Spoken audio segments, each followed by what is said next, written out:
to our conversation with Millie Kendall. Millie is CEO of the British Beauty Council. She's a retail maven and brand creator. Millie has been instrumental in the success of cult brands including Shuamura, Aveda, Tweezerman, L'Occitane, and of course, Ruby and Millie. Having worked with the UK's leading retailers, Millie has created and marketed beauty brands for the past 30 years. And she was awarded an MBE in 2007 for her services to the cosmetic industry. In 1990, Millie met Ruby Hammer and launched Ruby and Millie in 1998. This was the first mid-priced makeup brand to cut across existing price and brand perception barriers, launching first in Harvey Nichols, then Selfridges, and simultaneously going on to retail successfully in Boots.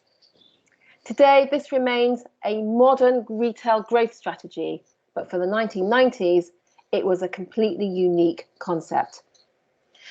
Millie has also collaborated with beauty journalists and Vogue beauty editors, such as Anna Marie Salawi, to launch concepts like Beauty Mart, a groundbreaking approach to beauty retail that was born from the realization that retail methods hadn't changed in decades, despite consumers shopping very differently with increasing globalization and the advent of online.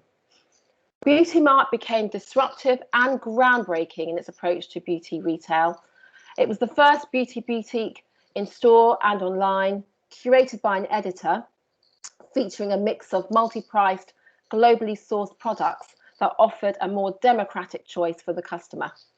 Beauty Mart paved the way for this new retail approach, now emulated across the globe.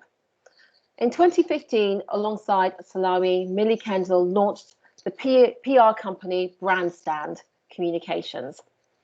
The PR business offered a selective array of services, from business planning and strategy to retail launches, PR and marketing. And then in 2018, as if that wasn't enough, Millie, alongside Anne-Marie and Kate Shapland, founded the British Beauty Council, a non-profit organisation that aims to support successful, innovative and inclusive British beauty industry. Gosh, there's so much to say.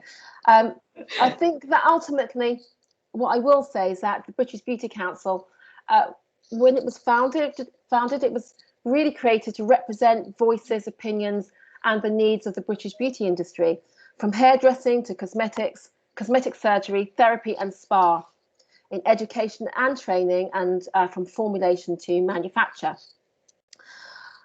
Essentially, it's a non-profit, inclusive organisation that works to engage politicians and business leaders about the value of British beauty to the national economy and its role in the UK's creative and cultural character.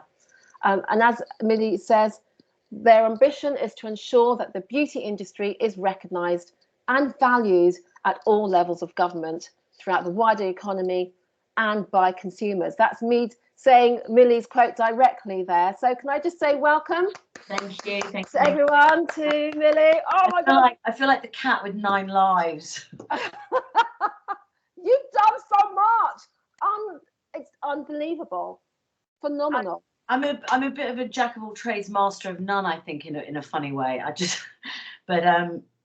Yeah, because I think that there's so much available in our industry.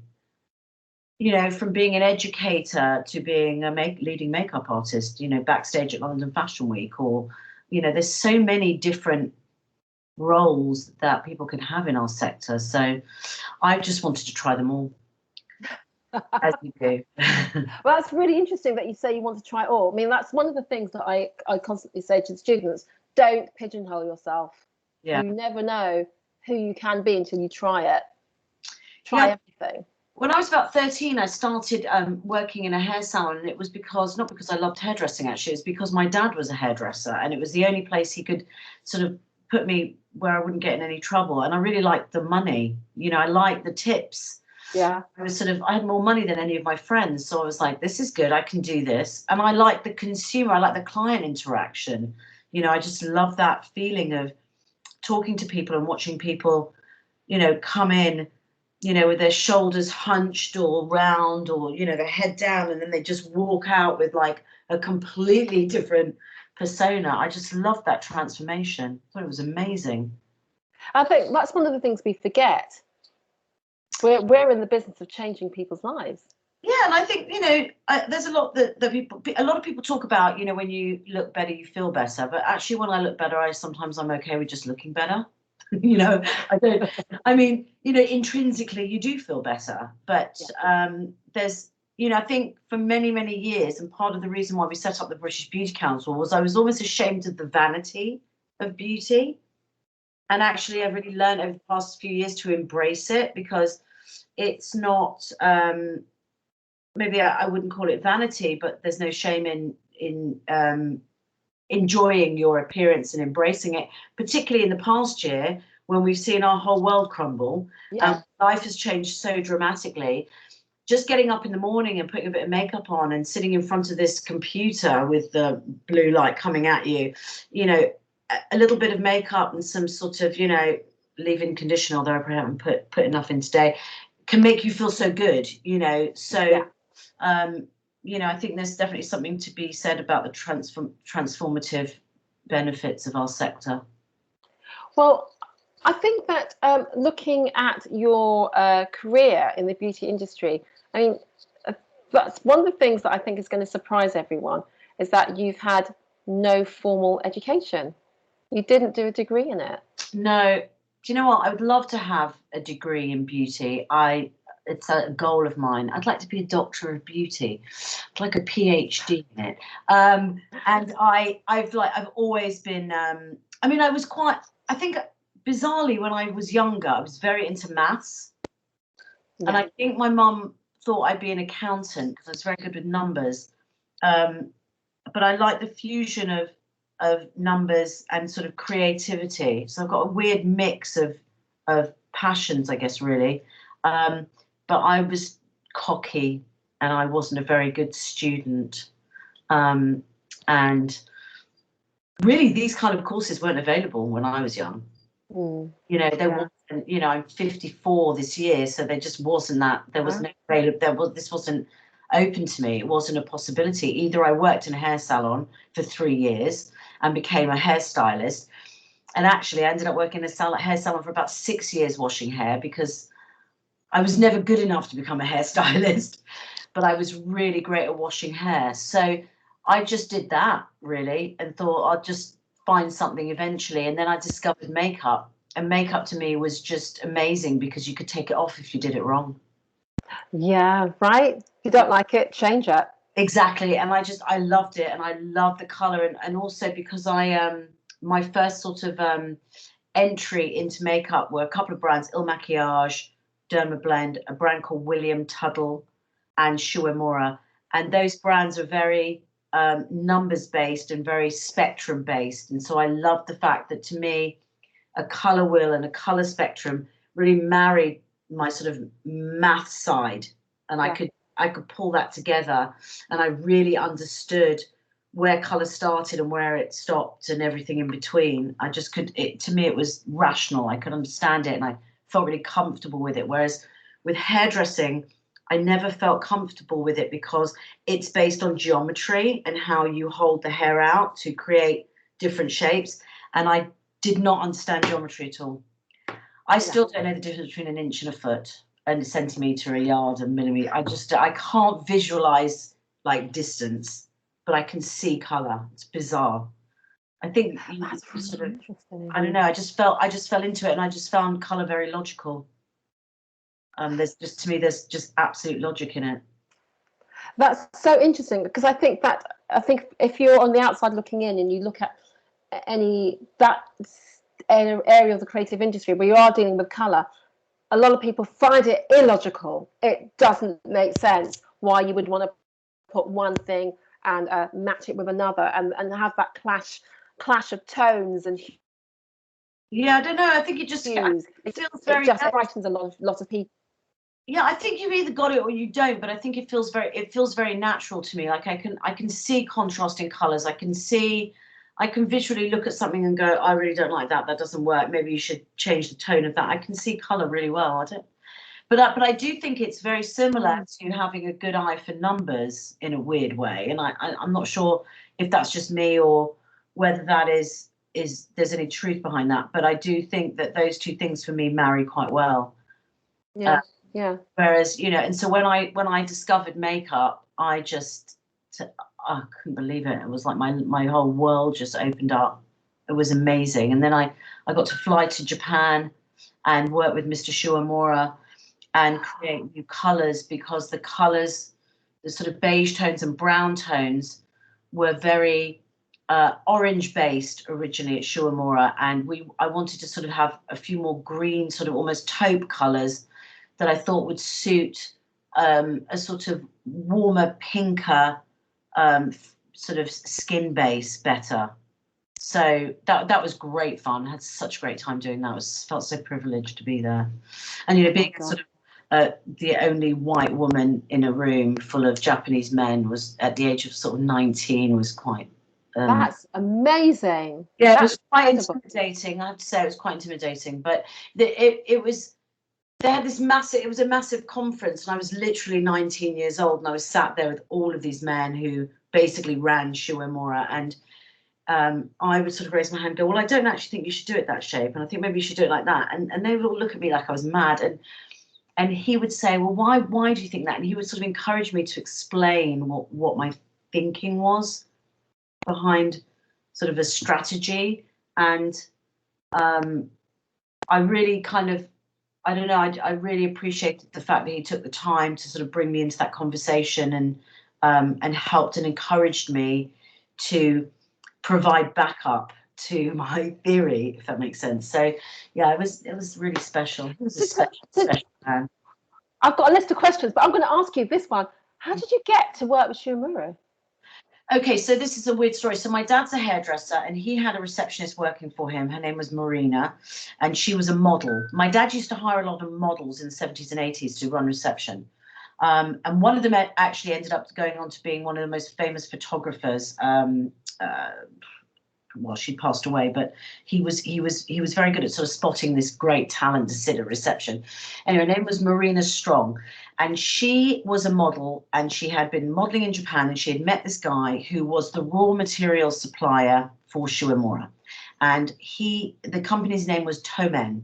And Tomen had bought the rights to Shuamura outside of Japan, and they wanted to launch Shuamura in the US first, and they wanted to launch in Hollywood because Mr. Shuamura was very well in Asia. He was renowned for having the opportunity to work with Shirley MacLaine on a movie called My Geisha, and somebody I think it was Way Bandy or somebody had dropped out of doing the makeup on the film. Mr. Shuamura could obviously do geisha makeup, was given the job, and he sort of took that back to Japan and then became Japan's sort of Hollywood makeup artist. So they wanted to open this store in Hollywood, and because Marina was having this affair with this man who was the owner of the distribution network or part of the business, he put her in as the manager. So she left my dad's company. She went to work as the manager for Shuamura, and she opened a store. And 3 months in, she must have had a falling out with him, or something happened, and maybe it wasn't doing very well. Nobody really knew of it. It was sort of in a bit of an obscure location, and people weren't shopping, so the numbers were terrible. And she had employed me to work as a Sunday girl. I only worked 1 day a week for them. And so she quit, Marina, and she took us all with her. When she quit, she's like, okay, everyone, you come with me. We're going to shut the shop. And she's a bit of an activist. We're going to stage a walkout. You know, I was like, yay, we stage a walkout. I'm going to get paid and I don't have to work today. You know, one of those 17 or 18 or something. And we all went to my dad's shop, and she walked in because my dad's a pretty good businessman, and she sort of got my dad in a meeting in the back of the salon. My dad had this tiny little office, and we all piled in.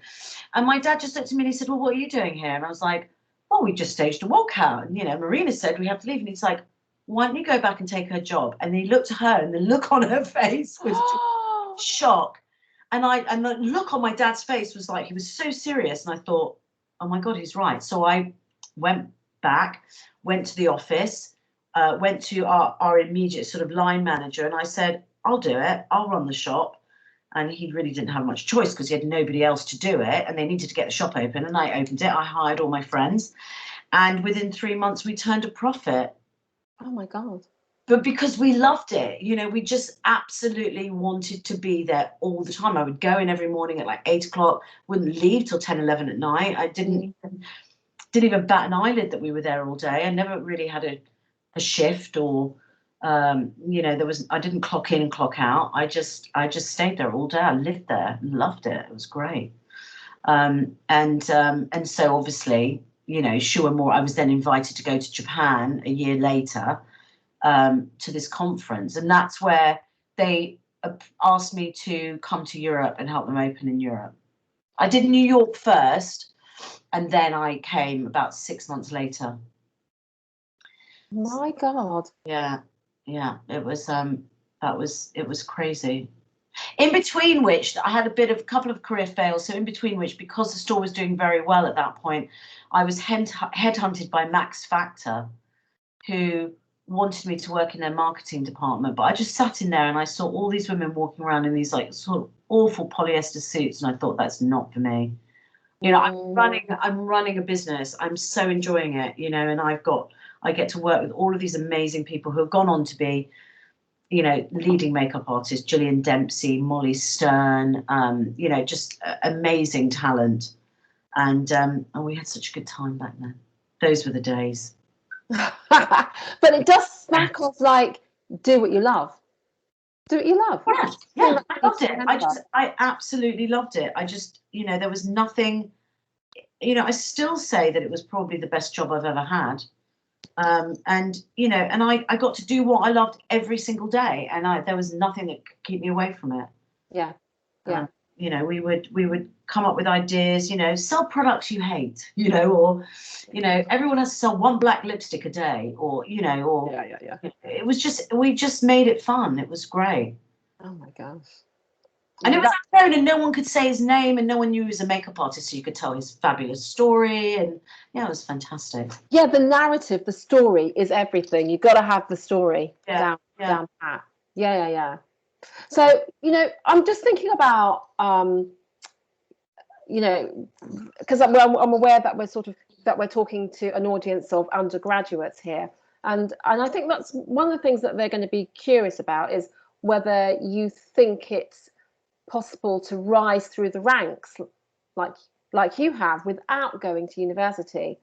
And what would you say to the parents and students who study makeup and beauty but can't see the benefits of actually working in retail, getting that experience? Yeah, I mean, I think there's so many conflicting things in a way. I mean, nothing beats an education. I think it's very important.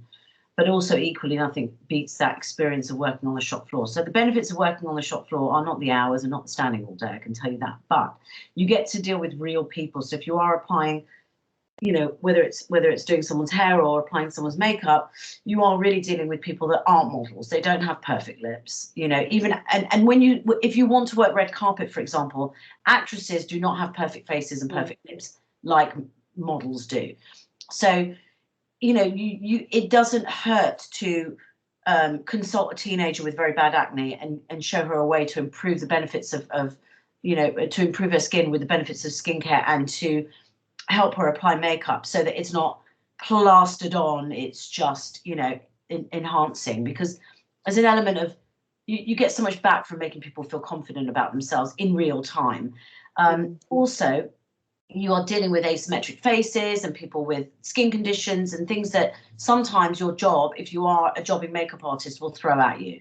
So you're very well prepared. However, if you want to assist a makeup artist or work with some of the leaders in the industry, you really do need history and context.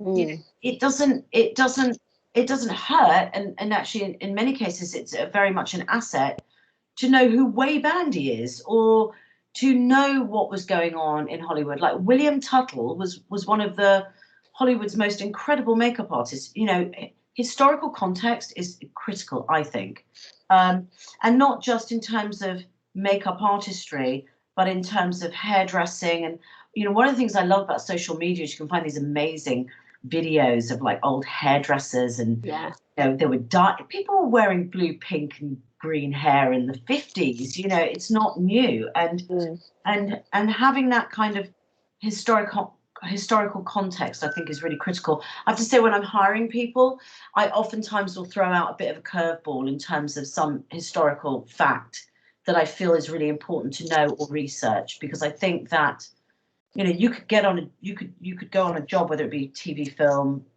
you know, magazine, work, fashion, and be asked to replicate something that has historical context, and if you don't know, you can't do that job properly.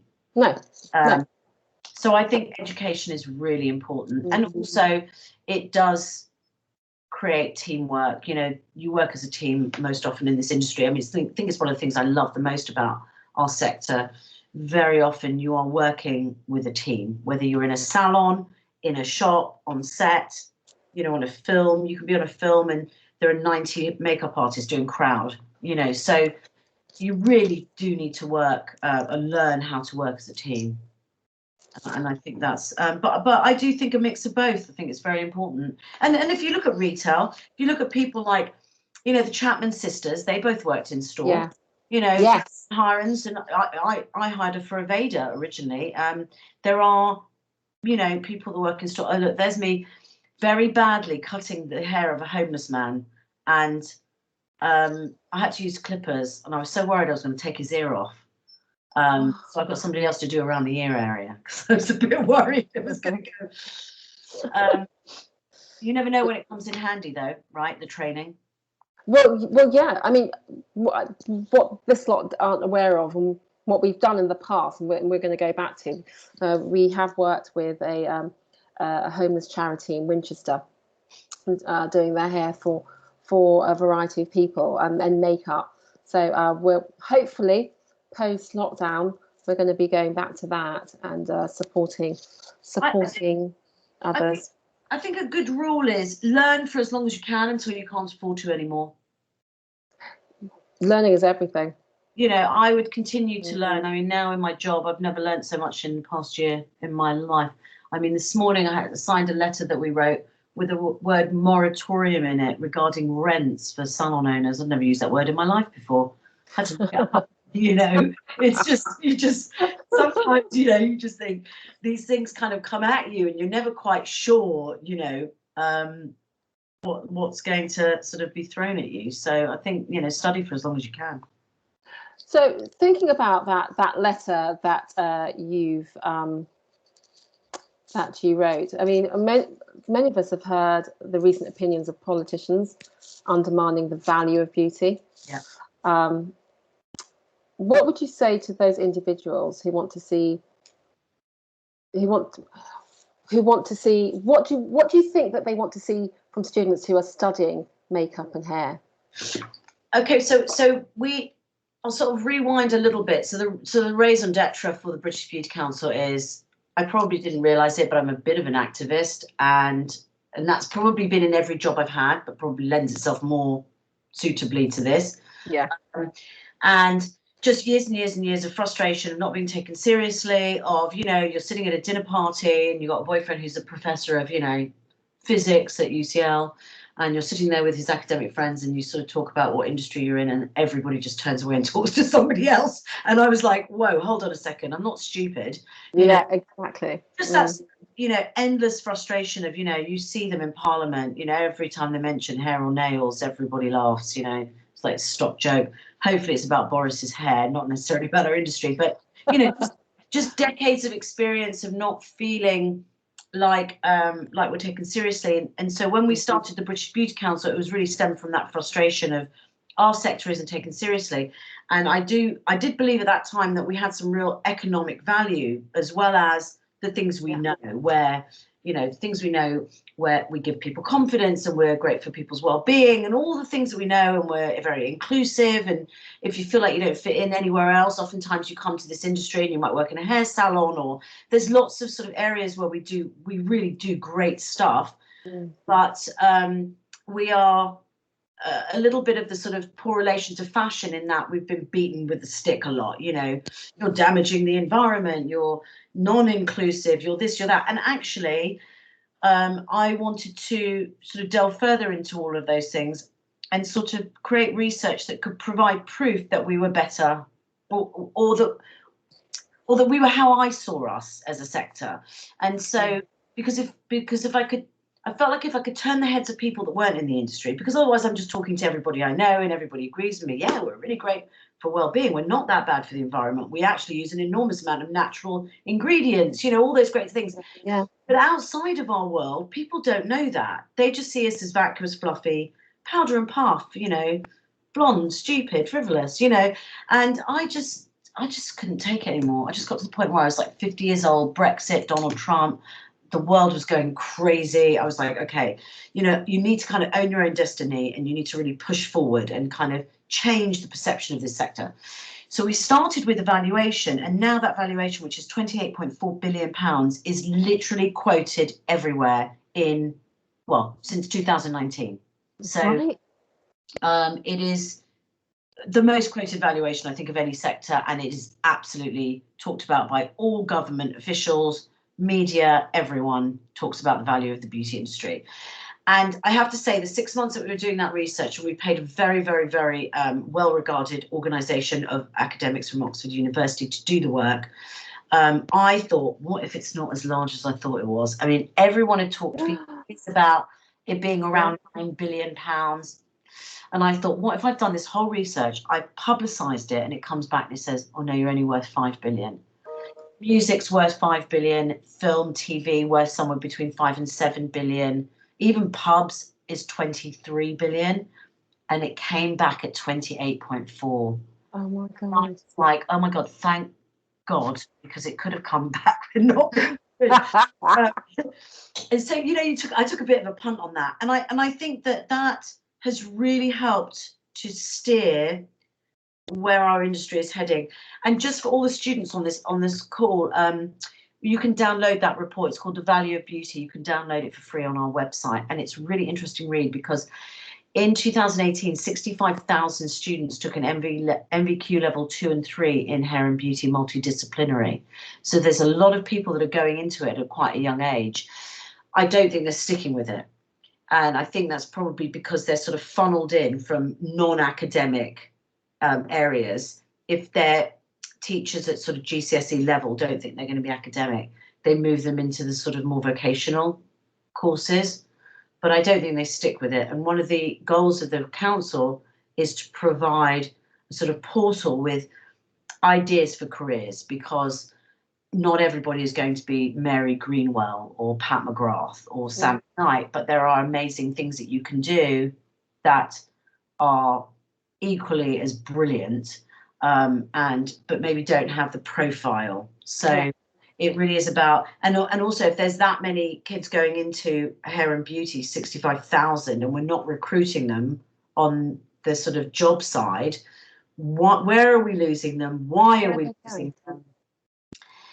Because maybe some of them might not be particularly academic, but if they did double science, they might want to go and look at careers in formulation, or cosmetic. They might be like me, they might like a bit of maths, but they might like colour. I don't know. But that's always been my thing. I always say that it's a makeup and hair degree. We're training you to be designers. You might not be makeup artists or hairstylists at the end of it, but look at all these other things you can do. You now have this bigger understanding. Completely. If you are a beauty PR, for example, you need to be able to answer a question from a journalist with real authority and understanding of ingredients, colour, technique, style. You need to know what's going to look good on a page, whether it be digital or a flat lay or you know, in a magazine or a newspaper. You need to know what is a grabbing headline. You need to know what people are interested in. You need to know what current affairs are hot. You need to know what celebrities people are talking about. There's so much that you need to know. And equally, if you're a good writer, a career in beauty journalism is amazing. I mean, we just had most of the beauty journalists in the UK just signed an open letter to Rishi Sunak asking for funding for the sector. You know, they really were empowered to write, you know, a really compelling letter to the Chancellor. So, you know, and they're just an amazing group of people. So there's tons of things you can do. Just so much. But also, actually, I think that it's about, I think certainly for this group of listeners at the moment, it's about understanding that you've got a lot of power. You've got a lot of power in what you do. Yeah, you know, it's one of those kind of careers where you can really form your own destiny. I mean, I don't think I've ever done anything that anyone's done before. So I've really kind of created jobs for myself, but that is still possible. You know, it's not just because I did it doesn't mean to say it's all over. You know, there are so many jobs that you could sort of develop and create off your own back. You know, and it's always moving. It's always changing, the industry. Well, you certainly did that when you launched your brand, Ruby and Millie. I mean, that was just, I remember when that came out and I was like, what is this? Yeah, that was really interesting. Yeah, that was that was such a passion project, wasn't it? It was I had such a love for that brand. So, you know, I'm given the opportunity to spend £7 million to create my own brand was like yeah, the heavens had opened. And again, that was, you know, I could create formulations and colors and you know, textures, and I laid it all out like on a spreadsheet. Took me months to do that, and I had 365 products, and I knew I wanted 10 colorways in eyeshadows, and I wanted, you know, 6 colorways in lipsticks, and I wanted different textures. Oh, it was just like, to me, that was just my OCD kind of pulled that all together. But what I didn't expect to really enjoy was designing the packaging and then the marketing, because I had sort of slightly taken that for granted, that I think I almost thought in a way that somebody else would just dump that on my lap. But that was really great fun. I mean, in a lot of ways, the product looked different, the formulas were different, we launched in a different way, and a lot of it was around the sort of innovation sort of hit every touch point of that brand. I mean, you might all be too young to remember it, but your mums will have worn it. Well, I was certainly wearing it. Yeah, it was quite big. I mean, it was, you know, it was pretty revolutionary for its time. Do you think it's still possible to innovate though? Today? Oh, yeah, massively. There's a guy that I met recently called Romy Dasani. He's just created a brand called, why can't I remember the name of the brand now? Undid. It's called Undid. And it's got this amazing sort of hydrating formula, a foundation formula, but it's more like a sort of moisturizer, but it's super hydrating. And the packaging all comes from ocean plastic. And he is a South Asian man, and he worked at L'Oreal, and he took the hit. You know, he's LGBTQ. He took the hit to kind of leave his job, create a product that he would wear, that his friends would wear, that he, you know, that was really truly innovative. It's very clever. He didn't have the money to do a full range of products. He only did, I think there's 6 or 5 different foundations. I call them foundations, but that's so basic. It's not. They're not. They really are moisturizers with color in them. I mean, it's just brilliant, really amazing. And I just got sent. I have to show you this. It's quite amazing. Show us. Yeah, you will not believe this. Look at that. I mean, that is massive. And this is Halsey. I'd never even heard of her, but she's some like sort of hands up who's heard of Halsey, Halsey. Oh, have you? So this is her new makeup range, and it's I've got this massive box. I mean, it's literally huge, But the formulations are amazing. My God. What's in the box, Millie? What's in the box? It's like, I mean, look, this is like, I mean, this is gonna sort of, this is what I'm gonna do all evening. I mean, just Oh my God. tons and tons. I mean, but Look. the packaging is just, oh no, where's the camera? The packaging is just beautiful. Can I just say I'm so jealous right now? It's really, it's I'm such a Halsey fan, and I'm just sat here like, what? Oh my God, I just, I'm so ashamed. I've never even heard of that. Hold on, I'm going to show you the formula. The formulas are amazing. So I'd never be a good blogger, would I? Because I don't even know how to do this thing. But Oops, what? But they're just, you know, I mean, that's an eye colour. I mean, it's just so dense and beautiful, and oh, it's just sort of rich and lush.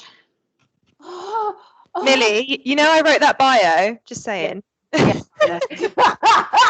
Shut up. So Me in the queue first. Just gonna have those dibs, and then I'll send you what she does. But look at that. Yeah, I mean, it's just beautiful, rich. I mean, God, they're gorgeous, and I mean, well, I'm never going to wear this stuff ever in my life, but you know, I just would like just to You put say it on that there'll be that occasion. You'll be like, and it will be perfect. colour. I mean, that is just stunning, and they're all very, very matte, and then they don't budge. And packaging's really tactile. Let's see if I can. That is like really matte. It's lovely. It's beautiful. Anyway, so yeah, yes, you can innovate. Sorry, you can innovate. Definitely. But I'm just listening to the words that you're using. I mean, you know, I think one of the things you've said several times is about tactility and texture. Yeah. And actually, you know, I think that what needs to happen and is happening is that we're talking with our language when we talk about makeup, cosmetics is changing. We're looking at it in a very different way from the way we did before. Certainly we would have very sort of sensuous ways of framing it, but now it's because we're expecting it to do so much more for us. Yeah. And it goes back to this idea that it's about wellness, and it's about making us feel good, not just because it makes us look good, but actually it literally makes us feel good. Yeah, it literally does do just that. something the other day about, you know, I don't. Oh, I just like the way it smells. I'm really fan of the way things smell as well. Like I don't use very complicated skincare, for example, but I do use oils. I'm a big fan of Votary, and I use those kind of like sort of more sensory type skincare products. And I really like things that smell great. But because I've always had quite a sort of strict regime, I think my skin's been all right. You know, I've never had skin problems, so I've never had to sort of go for the retinols and the vitamin C's and all that kind of stuff. Which I'm not against those, but I do like the sensorial kind of feeling and the sort of smell thing. Yeah, but I love these new matte textures. You know, I just think they're great. I mean, I feel they're a little bit old for me. Having said that, I will be trying them later tonight, so maybe I'm wrong about that. I think we can innovate. The fact is that for the near future, we are still going to have 2 eyes, a nose, and a mouth. So I mean, there's very limited sort of, you know, there's sort of that's not going to change. But you know, when I was younger, no one put foundation on with a brush. That's a really big innovation. Formulations have had to change to accommodate the use of a makeup brush with foundation. Because when I was younger, it was all about sponge. Never used a brush ever. They didn't even foundation just didn't exist. No, you just wouldn't do that. No, because it just wouldn't move. It wouldn't move across the skin in the same way. No, just completely. So the formulations have become thinner because you're using a brush. But lighter, more moisturising as a result. Lighter, more moisturising. They don't require as much blending, whereas you used to use a wet sponge to kind of thin it out and to get. I remember when I had the show More Boutique in Hollywood, Pat McGrath used to come in. She was working for Soul to Soul. She did Karen Wheeler's makeup back then, and she used to buy the makeup sponges in bulk, and but she always put everything on with a sponge. So yeah, I mean those kind of things have changed, and we're still going to innovate. You'll innovate, you know. You'll come up with things that you know people have never seen before. You'll mix colours, you'll mix textures and formulations, and you know, it will just, you know, now we've got things like biodegradable glitter. I mean, who knew that was even on the cards? I know. I just like, God, right?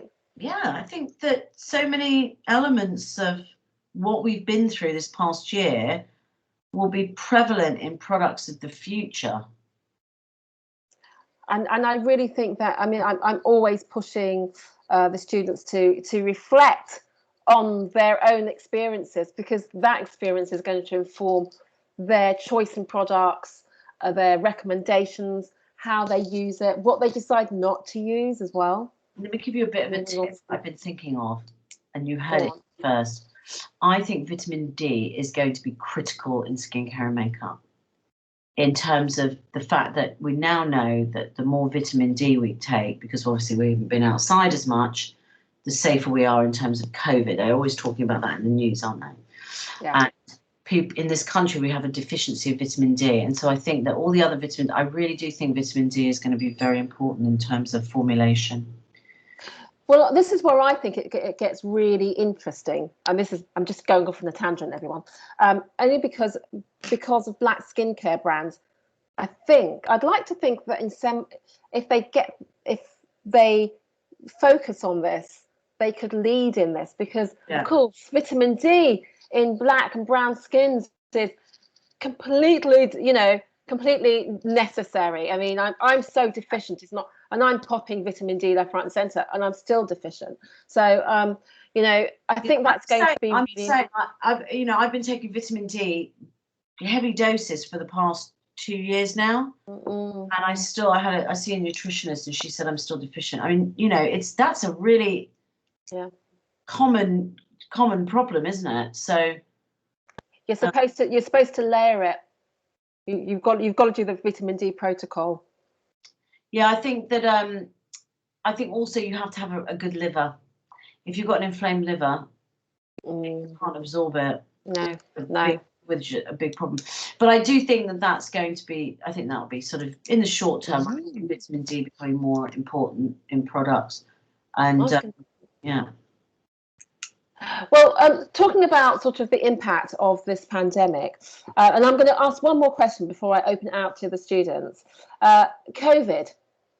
Now, that's presented a wide range of challenges. Makes me want to put my fingers in my ears. Larry, we're going to talk about it. Confront the issue. So, I mean, do you have any advice for how to best support our mental health during these times?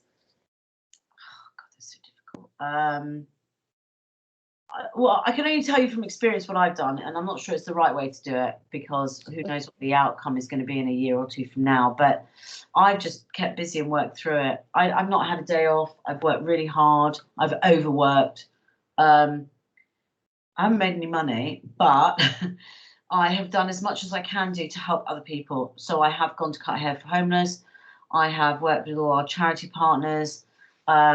I have worked till 3 o'clock in the morning trying to get funding for hair and beauty salons that are going to close. I think I've done as much as I can possibly do to help people and to have difficult conversations. I hosted a clubhouse on Friday about Beauty for Good. I spoke to beauty banks who are working to distribute beauty products for people that are recipients, unfortunately, of hygiene poverty, or at the sort of bad end of poverty, where they can't afford a toothbrush for each one of their children. It's awful.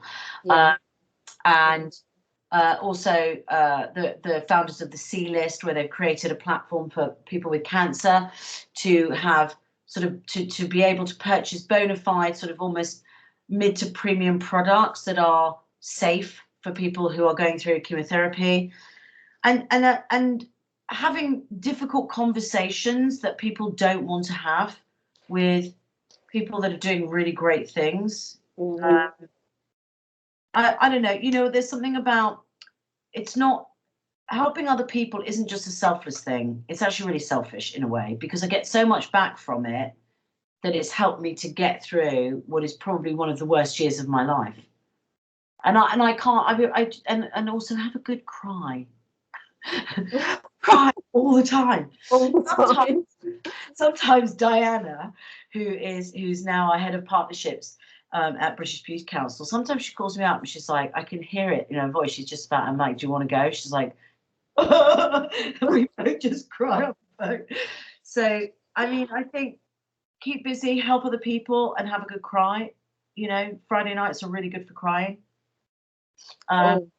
Yeah.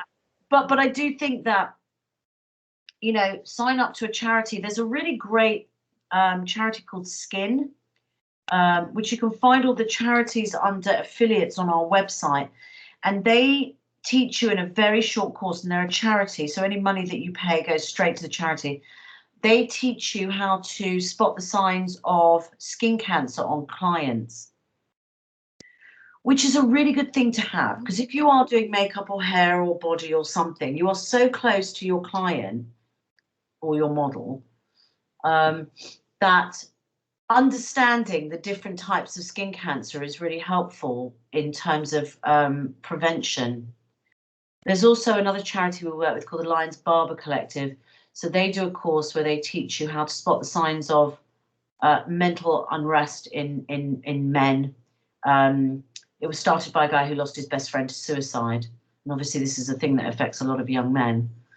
Not to be like a, you know, Debbie Downer on this call or anything, but I do sort of urge you to kind of add to what you're learning by, you know, giving time or adding something to your sort of arsenal of skills that can maybe allow you to spend, you know, a day a month even just doing something for good. It's really important. We are a community, and it's about sharing and giving back and support and being placing yourself in that really supportive position. It's a really positive extension to what we do, and it only serves to better our reputation as an industry. You don't get people in the fashion industry doing this. You know, they're not out clothing the homeless, but we're cutting the hair. You know, Look Good, Feel Better has been around for decades. They help women who have lost their hair to, you know, put wigs on properly. They show them how to fill their eyebrows in again.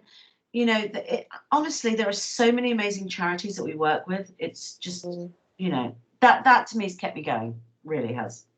Oh, well, that's so good. I've got loads of things, loads of notes here. We're going to be doing acting on lots of those things. Yeah, I mean, they're all on our website. So, you know, have a little sort of rummage around and see what grabs your fancy, really. We're on it. We're on it already. I'm going to go to some student questions. Sure. The first question is, what qualities do you look for when you're hiring someone? Oh, again, a good CV is important, but I prefer a good opening letter. I don't necessarily look for qualifications, but a really well-written opening letter really does it for me.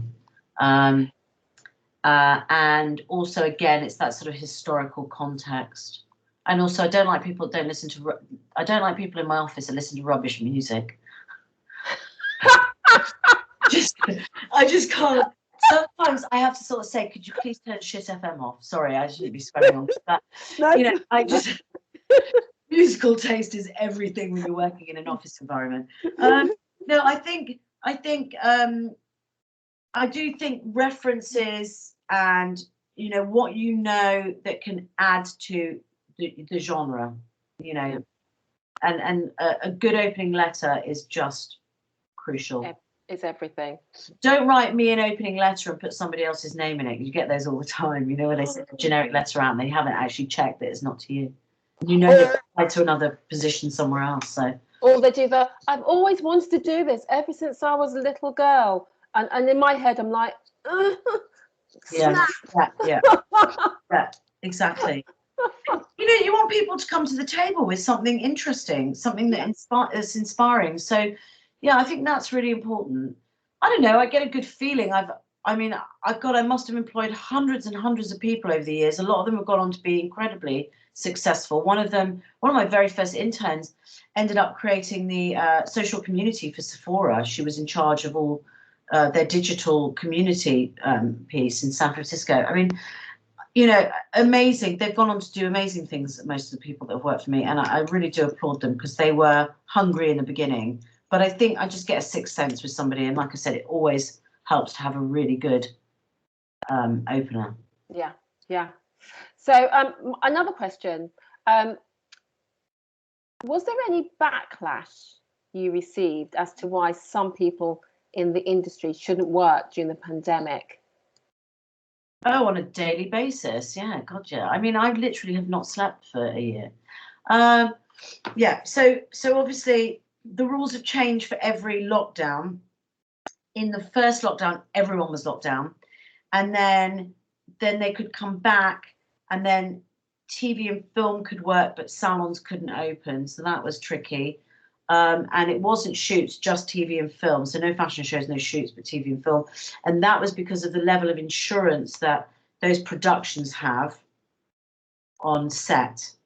And then I would say probably on a daily basis, I must get between 6 or 10 screenshots of people that are working that shouldn't be working. And every single lockdown has been different. So in November, TV film shoots could operate. And then in tier 4, only TV and film. And then in this lockdown, it was back to TV, film and shoots. So every time it's been different. And then there's some of the lockdowns people could educate face-to-face, close contact, but in some you couldn't. So when so basically what happens is that you put forward what you want, you have to put data to back up what you're asking for, then they come back and say this is what's going to happen, and then you say I don't like that, I would like that change, that change, that change. Then they go away and they say, well, what evidence do you have for the changes? And then you have to provide evidence, and then you kind of go through it again. Oh my God. In the meantime, they've announced something and they don't have any guidance, because the regulations which the government have to sign in by law. So, for example, Boris Johnson presented on Monday. The regs are probably going in front of Parliament today. They'll be signed off, and then on the back of that, the guidance will probably come out Friday if we're lucky, maybe Monday, because they don't work at the weekends. Well, civil servants do, some of them. So there's oftentimes a real delay between an announcement and the actual guidance. And then in between that, there's mayhem and everybody is yeah, it's been really difficult. Oh my God. Oh my gosh. Yeah. Just, I mean, you know, I think that's the thing. A lot of people think that these decisions can be made and acted on really quickly. It's this mammoth machine that has to kick in every time. There are some nights that I'm on with my team on a WhatsApp group till 3 a.m. preparing a brief for the government on evidence. So yesterday we did apprenticeships. We also did rent. We did a big survey on rent, and we have to then disseminate all that information, put it into a document tomorrow. We've got a meeting with the minister for small businesses to explain to him how, you know, whether you rent a room, a chair, or premises, the rent situation has affected people differently. So some people have been able to renegotiate, some people have had deferrals, some people, you know, I've never learned so much in my life. Talk about learning. I've made this job up as I go along, and I'm learning every day. Oh my and God. I never thought in a million years I'd use the word moratorium to describe how I want them to stop people to be evicted from their premises. God. I mean, it's interesting. It's a wonderful industry in that you've got to be all things to all men. Yeah. Literally, don't you? You've Yeah, got to have loads of skills. Yeah. So we're coming up to the end, and I've got one more big question though, and I've got to ask it. This is from Shay, and she says, what is the British Beauty? Were you still there? We're losing it. We're still there. Yeah, there you are. What is the British Beauty Council doing to help include those with disabilities and promote their inclusion within the creative industries, particularly at a time when, during a health crisis, those with disabilities are being looked over in the creative industries and in society in general? Yes, so there's we have a diversity and inclusion leader, Fiona Ilvanas Major. She is now, isn't she? She used to be Leach, and Sharon is our race and equalities advisor. And when we first started to talk about inclusivity, or as I like to call it, a sense of belonging, we obviously race, because of BLM, has been very much a focus, and we sent out a survey to our members, and it came back, and I was quite disappointed because the survey wasn't very well represented in terms of people with disabilities. And obviously not everybody has a physical disability that you can see. There are also disabilities that you can't see. And I think it's something like the average, the amount of people with disabilities in the UK is about 16%. And we had quite a low respondent in disability.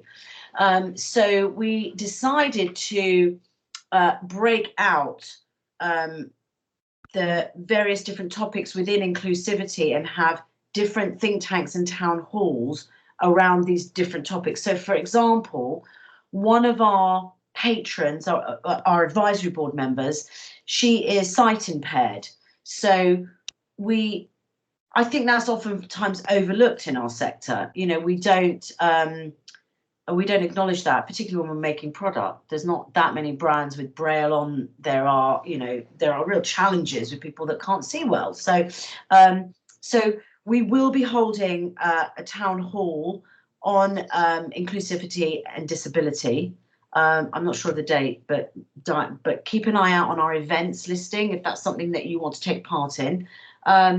We have basically broken up the various different topics that we feel we should be covering, and we are focusing on those particular topics, because what happened was when we tried to organise think tanks and town halls all together, the race topic was much louder and was much more it was much more of a vocal topic. And I think that what we need to do is, if we're going to really focus on the challenges that we're facing in these different areas, we have to be incredibly focused on the actual topic, what we're talking about, because what affects a woman of colour might not be the same thing that affects somebody who's sight impaired or physically impaired. So and so we have to have those conversations.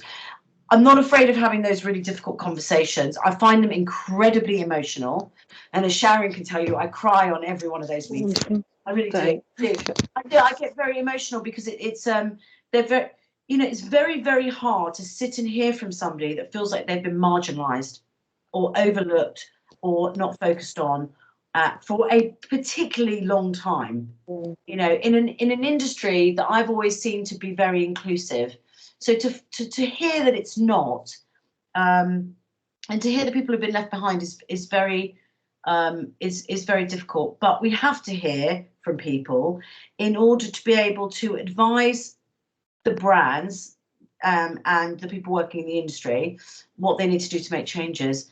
So whether that be the footprint of stores or the access in the hair salons, or, like I said, Braille on packaging, or, for example, we are doing Careers Insight videos, and we are making sure that we both video and audio, and the audio will be available separately for people that are visually impaired, because we want to make sure that we're accessible to everyone, and we're keeping it to a sort of under half an hour piece of content, so that there is an ability to listen and hear from people that you admire. And so we are working on that, but it is acknowledged that the respondents of the survey that we put out do not represent the national average, and so that is where we need to do better as an organisation. And I think by getting that feedback, it was noted, and we are doing something about it. I'm just going to put it out there. I'm just going to say that I think that what you're doing is the British Beauty Council. I think you're very reflective of all, and I wonder if that's predominantly because it's led by women. I think that it would be harder if this was led by a man, in a way. I mean, I'm a very sort of talky person, very chatty. So the culture of the organisation in itself is to have really difficult conversations, in a way, because if you don't do the research, have the conversation, look at what the solution should be, A lot of people go from A to Z. They go, this is a problem, this is a solution. They don't do all the steps in between. I'm very conscious that I don't have a formal education. I don't have a university degree. And what I'm really, really self-conscious about is I don't want to be caught out not knowing something or understanding something. And I am a middle-aged white Jewish woman from North London. There's a lot I don't know. So I need to do the research myself, because what I don't want to be is on a public platform and somebody go, well, you don't know what you're talking about, because actually they might be completely right. But I can only learn if I ask the question. And so the culture of the organisation is to continue to ask and have dialogue with people so that we can better what we do and where we go. Yeah. I don't think that would necessarily come from a man, not knocking men at all. Personally, I quite love them, but in their own room. But yeah, but I do think that there are just some hard topics that we're sort of tackling, and I do tend to get very emotional. Yeah.